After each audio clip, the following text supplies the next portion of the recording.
Hello everyone, welcome to my channel, Wide Glamour Zone Motivation. I am your Motivator Vivian NAUD, and today I want to talk to you about gratitude. So the title of this motivation is gratitude. It's something that just came up in my heart this morning to really share my experience on gratitude and how being grateful can change your life. Yes, a lot of things happen to me in life, and because of the way I'm built, nothing sticks to me, nothing affects me, nothing discourages me. I mean, this is how I feel, and that's how the outlook, on the surface, when people look at me, they see me as someone that is always happy, always smiling, always good and kind and forgiving and loving. And that's how I am, both inside and outside. But I didn't realize something else. There are many ways to kill a rat or to kill a bird. If you see someone that is very strong and that is highly opinionated, or someone that, is built the way I am built, and you try to kill the person and you cannot kill the person, then you realize that the person cannot die. But there are other ways that you can actually take them apart, or maybe, retard them, So basically, I did not realize that all the hits were taking their impact on me. At one point in my life, I started becoming angry.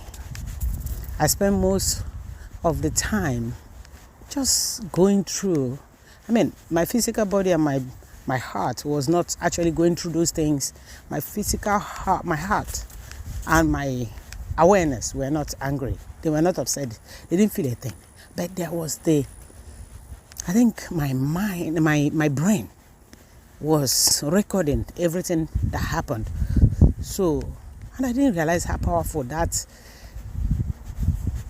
brain can be in recording negative instances and incidents and storing them hidden away until future dates when they will replay them to mess you up.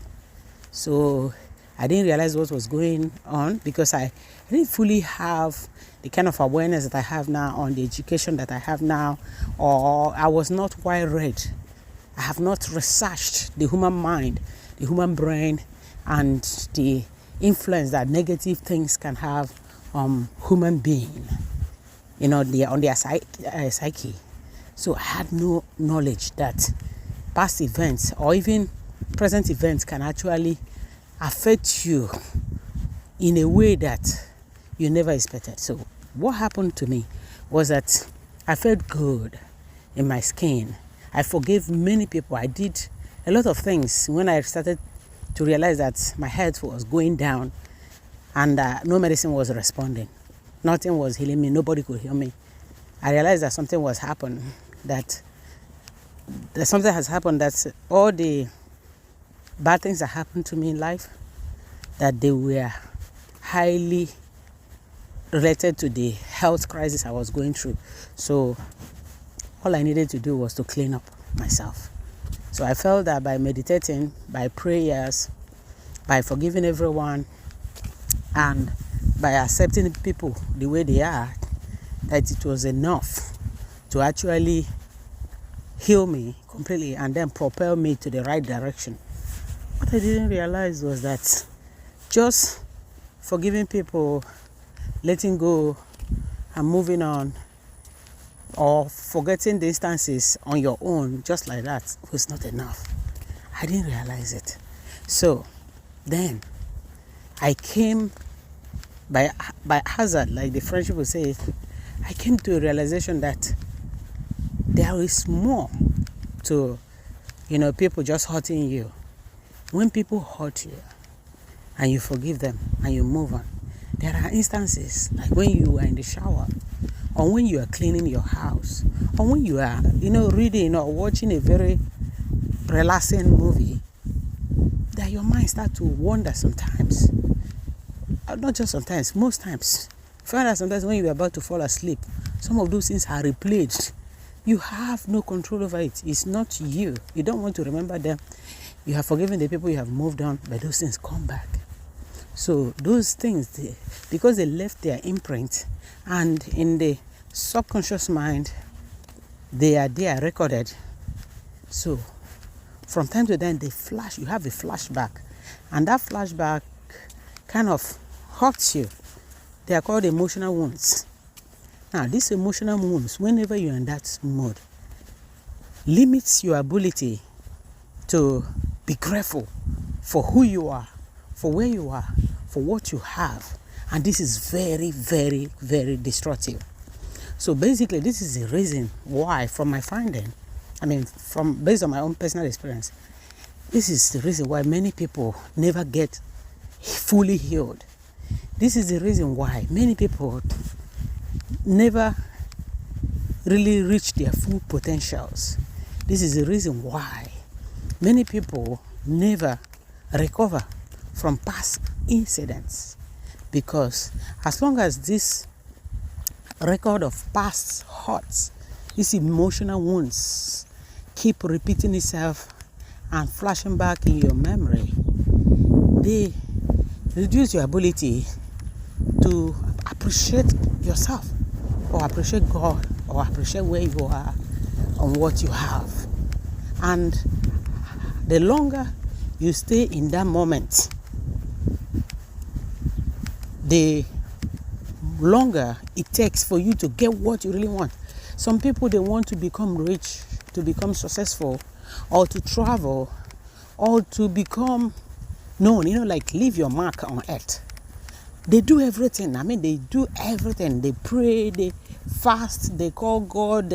Even some of them go to churches, to mosque, or whatever the religion that they believe in. They go to the Himalayas and stay for months, become monks, and they wonder why. How come they cannot forgive, or how come they cannot overcome? How come they cannot move on or walk? How come they cannot receive what they have asked for? I just found out what limits us is very simple thing, but you have to find it. You have to understand it. Is the absence of gratitude, absence of appreciation of who you are, of what you are, of the one that have made you or brought into this world. That idea, that supernatural force that selected you and kept you alive, is more important than any offense that anybody have ever committed against you. It's more important than any wealth or money, all abundances that you can have in this world. If you don't appreciate what you have, you will never get to enjoy them. You will never get to see them. You will never live long enough to really have them. And as long as there is something that is blinding you, you can never live in the spirit of appreciation. You can never rise, and you can never reach your destination. Even if you get to your destination, it will take you much longer. From the moment you realize this and start to give thanks. Give thanks is not just on your lips alone. It means you have to live it. You have to live every moment of your life just being grateful. Whenever those bad things comes up, I call them bitter things. When they come up from the pit of your stomach, or from nowhere, because most of them come from nowhere. You don't know where they are. That's why it's difficult to get rid of the feeling. You tell the feeling, this is not what I want to think. This is not how I feel. I've forgiven them. Go away. Sit and go here behind me. Or you tell them, listen, I've moved on. Oh, this is in the past. It's finished. Yet they keep coming back. Anytime you go, you get calm, and you are kind of not fully distracted, they keep coming back. Keep coming back, like monsters. Whenever you want to sleep, you really, really want to sleep, they keep coming back. So the only way to override them is to write into your subconsciousness love, gratitude, love for yourself, and love for everybody.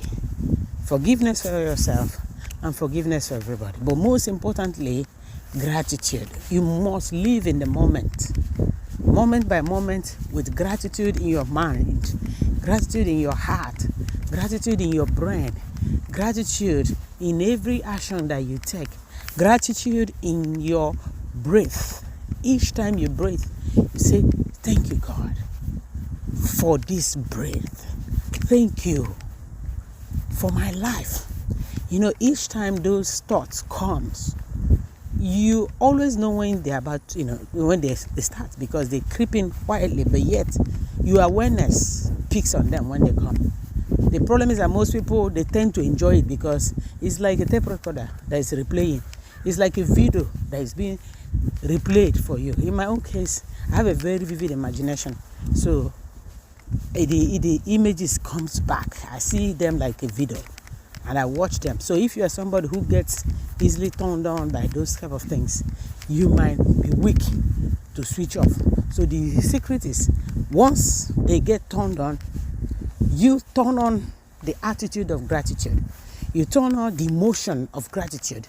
You start with your mouth to speak it out, to think it, and to act that way. Say, God, thank you that I am alive.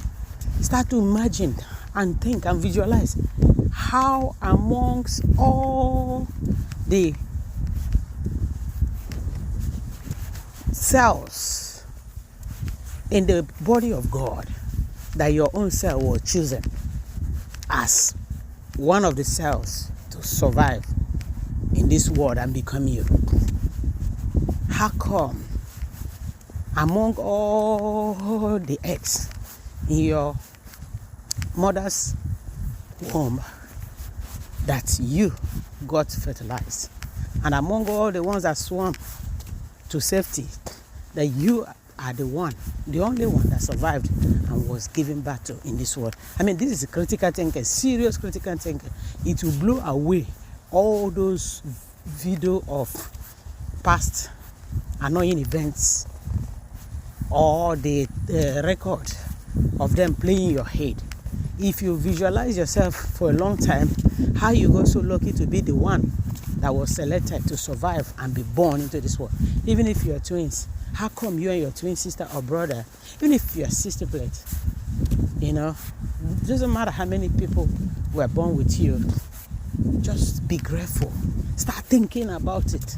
How come I got so lucky? Start saying it, and then you will see those aliens of past regrets, aliens that steal joy, aliens that make you blind from seeing the good and the blessing in front of you.